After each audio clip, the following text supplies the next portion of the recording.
ವಾಲ್ಮೀಕಿ ಯುವ ವೇದಿಕೆ ರಾಜ್ಯಾಧ್ಯಕ್ಷರಾದ ವಿಜಯ್ ತಳವಾರ್ ಅವರ ಸೂಚನೆ ಮೇರೆಗೆ ವಾಲ್ಮೀಕಿ ಯುವ ವೇದಿಕೆಯ ಮಂಡ್ಯ ಜಿಲ್ಲೆ ವತಿಯಿಂದ ಹಾಗೂ ವಾಲ್ಮೀಕಿ ಸಮುದಾಯದ ನಾಯಕರು, ಮುಖಂಡರುಗಳು ಎಲ್ಲರೂ ಒಟ್ಟಿಗೆ ಸೇರಿ ರಮೇಶ್ ಕತ್ತಿ ವಿರುದ್ಧ ದೂರು ನೀಡಿ ಕೂಡಲೇ ಕ್ರಮ ಕೈಗೊಳ್ಳಬೇಕು ಎಂದು ಒತ್ತಾಯಿಸಿ ಮಳವಳ್ಳಿ ತಾಲೂಕಿನಲ್ಲಿ ಪ್ರತಿಭಟನೆ ಮಾಡಲಾಯಿತು.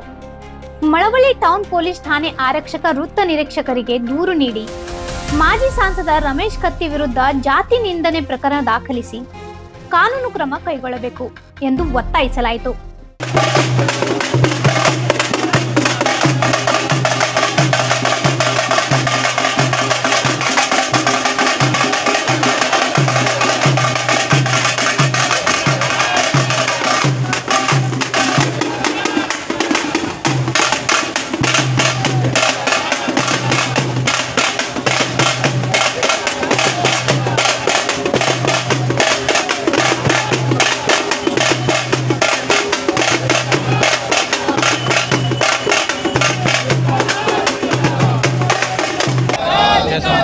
समाज विरोधी रमेश कत्तिगे समाज विरोधी रमेश कत्तिगे समाज विरोधी रमेश कत्तिगे संविधान विरोधी रमेश कत्तिगे संविधान विरोधी रमेश कत्तिगे संविधान विरोधी रमेश कत्तिगे।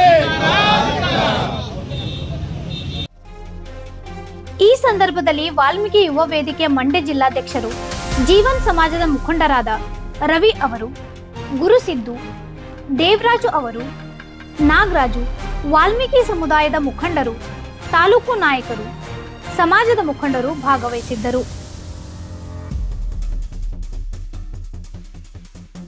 ಇಂಥ ಅಪ್ಡೇಟ್ಗಳಿಗಾಗಿ ಸಬ್ಸ್ಕ್ರೈಬ್ ಮಾಡಿ ವಾಯ್ಸ್ ಆಫ್ ವೇಣುಗ್ರಾಮ್ಗೆ.